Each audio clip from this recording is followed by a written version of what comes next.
I'm gonna cook garlic butter mushroom.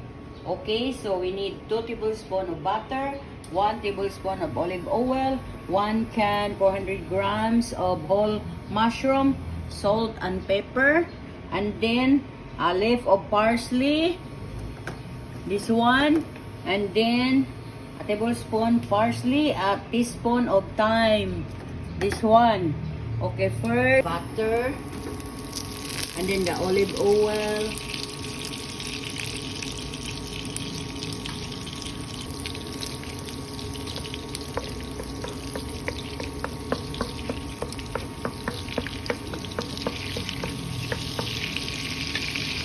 and then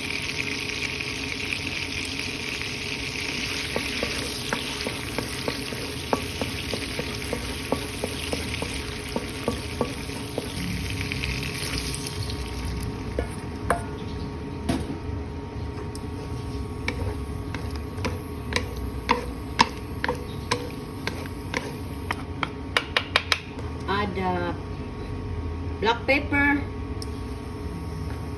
and then the salt,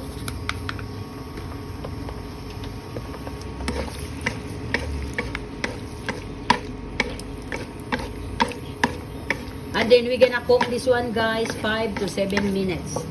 And then we cover it first, 5 to 7 minutes. Maybe 7 minutes. Okay, it's done, and we're gonna put the thyme.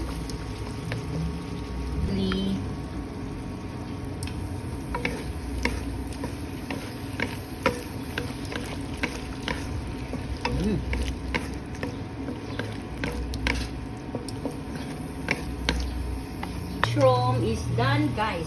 Okay, so I'm gonna off the heat, and then I'm going to taste it.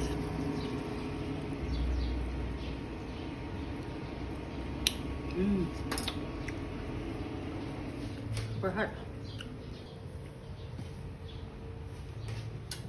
Our butter garlic mushroom is done. Okay, so butter garlic mushroom is done, and it's super yummy.